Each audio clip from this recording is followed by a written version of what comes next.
Ladies and gentlemen out there in the kingdom, King JB is definitely back. Obviously, we're going to do the UFC 136 review here today. Don't forget, MMA Affiliates Radio is tonight. Got a huge show planned. I'm putting it all together as we speak, but I am going to take the time, obviously, to give you guys this review today. UFC 136 was, without a shadow of a doubt, the best show of the year. And I knew it was going to be going in. I told you guys that, in my opinion, it was the best stacked card from the beginning to the end of the entire year, and I think it definitely lived up to the hype last night. I'm going to talk about that a little bit, talk about a little bit of Bellator, Bellator 52, I believe, I think it was 52, that was last night, maybe 53, I have to get back in there and check it out. I believe it was maybe 53. Anyway, sorry about that. Anyway, moving on. Obviously, we had a huge show last night at UFC 136. Before we get into it, I want to give a special shout out to all my sponsors. Make sure y'all go check out whatsyourfight.com, sponsor for MMA Affiliates Radio. Go check them out, man. They got some good, definitely some good workouts for a lot of people, much like myself, that are kind of beginners in terms of turning some of the fat that's in the muscle. You know what I mean? And we all get older. We all need a little bit different workout compared to the 20-year-olds, obviously. Big ups to MMAMadhouse.com. Everything you guys do, I appreciate your official sponsor of the MMA Kingdom. Gorilla MMA as well. Make sure you guys go check them out. Full Guard Fight Gear. And the MMA Fit Club. Give everybody, go check everybody out, man. Big ups to all of you guys. Obviously, as I mentioned before, I had the YouTube offline for a few weeks. I was offline for a week myself. But the MMA Kingdom is officially back and stronger than ever. I got another project I'm working on, which I definitely want to advise, all of you to go check out. TabooDailyNews.com. Go check it out. There's a lot of big things going outside of the MMA realm that I'm getting into. It's not always just about MMA, and I think a lot of you guys are just like myself, that MMA isn't your only passion or desire. So go check it out. www.TabooDailyNews.com. Go check it out. And, of course, the MMAKingdom.com. No doubt about it. Anyway, as we proceed, UFC 136 with the Facebook fights, there was 4 of them. To start off the card was Steve Cantwell and Mike Macenzio in the middleweight division. Now, most people agree this could have been on any main card. I couldn't believe that this was the curtain jerker. This was the one that was opening the show. Kind of shocked me. I had Cantwell, picked. I thought Cantwell was going to, end up getting the win. I knew this was a pink slip fight. I know that the loser of this, in my opinion, would be released. I was shocked when Cantwell lost. I mean, he lost the decision. There was one guy that gave him 30-27, which shocked me. I also scored the fight for Macenzio, 29-28. But Macenzio pulled it out, unanimous decision. This is 4 losses in a row for Steve Cantwell. And no matter how good he did in the WEC, that makes him 7-5 overall. He's lost 4 in a row. I can't see any possible reason why the UFC and Dana White would continue to have him on the roster. So I think Steve Cantwell will definitely be gone. With that being said, we got to move on to the next middleweight fight between Aaron Simpson and Eric Red Schaefer. Aaron Simpson looked better in this fight than I'd ever seen Aaron Simpson look, ever. His striking was outrageous. Eric Schaefer just looked horrible in this fight, and I was shocked to see how horrible he looked. Aaron Simpson won the unanimous decision, 30-27. He broke Schaefer's nose, I believe. No, it was a cut in his head. He should have finished him a couple of times, but Aaron Simpson, kind of used the old Chuck Liddell train of thought. Chuck Liddell would use his wrestling secondary and improve his striking. Aaron Simpson's striking, his power, is really something to deal with in that division. I think he's going to be a problem. Featherweight fight, Zane T. Kwan and Darren Elkins. Darren Elkins got the unanimous decision, pretty much dominated the whole fight. Each round seemed like it was pretty much the same. Kwan would start off trying to get the guillotine. Elkins would sweep and then ground and pound and beat on him for the rest of the round. So Elkins pretty much dominated. One judge even gave it to Elkins 30-26. The final bout of the prelims on Facebook, we saw the debut of Stipe Miocic. I hope I pronounced his name right, against Joey Beltran in the heavyweight division. Miocic 6-0 coming in. A lot of hype surrounding him. Mini Crocop / Mini Barnett. He looked real good last night. He does not look like a rookie. He destroyed Joey Beltran. He got the decision 29-28. Beltran came on at the end of the fight. He's as tough as he always is. But I'm just going to be real, man. Miocic looks like he can definitely be a problem.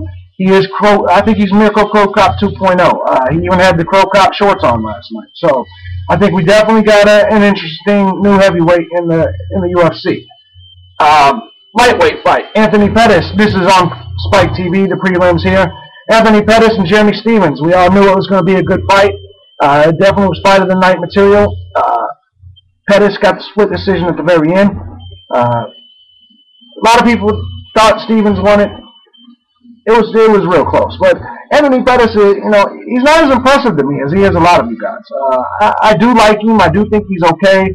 I do not ever see him being, at this moment, a lightweight champion in the UFC.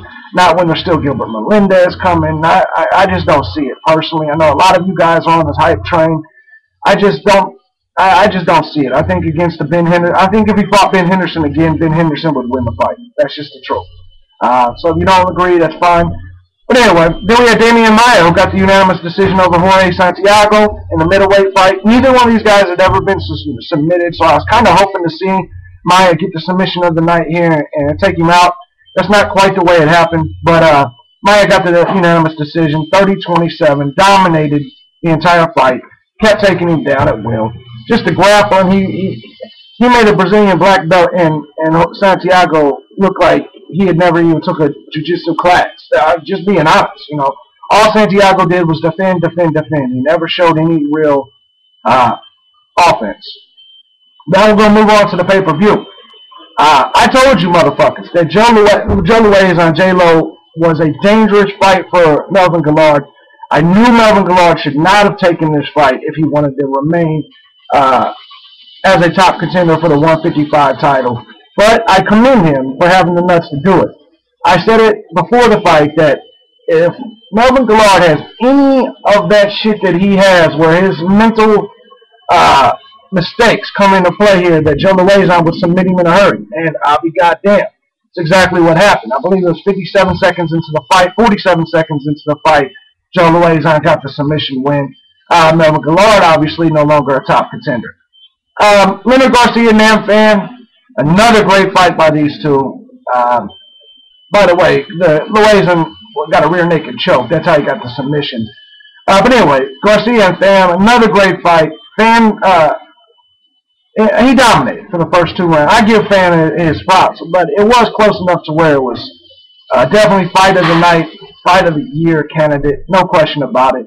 Again, Fan got the unanimous decision over Garcia. Garcia made it very interesting at the end, though, no question. He came back strong. You know how Leonard Garcia is. He puts it all out there. Chael Sonnen is as good as we think he is. Chael Sonnen is that great. He dominated and destroyed Brian Stann easily. We're talking slams. We're talking suplexes. We're talking about smothered the shit out of him and then got the submission. It was the first round, I believe. No, second round, 3 minutes, 51 seconds.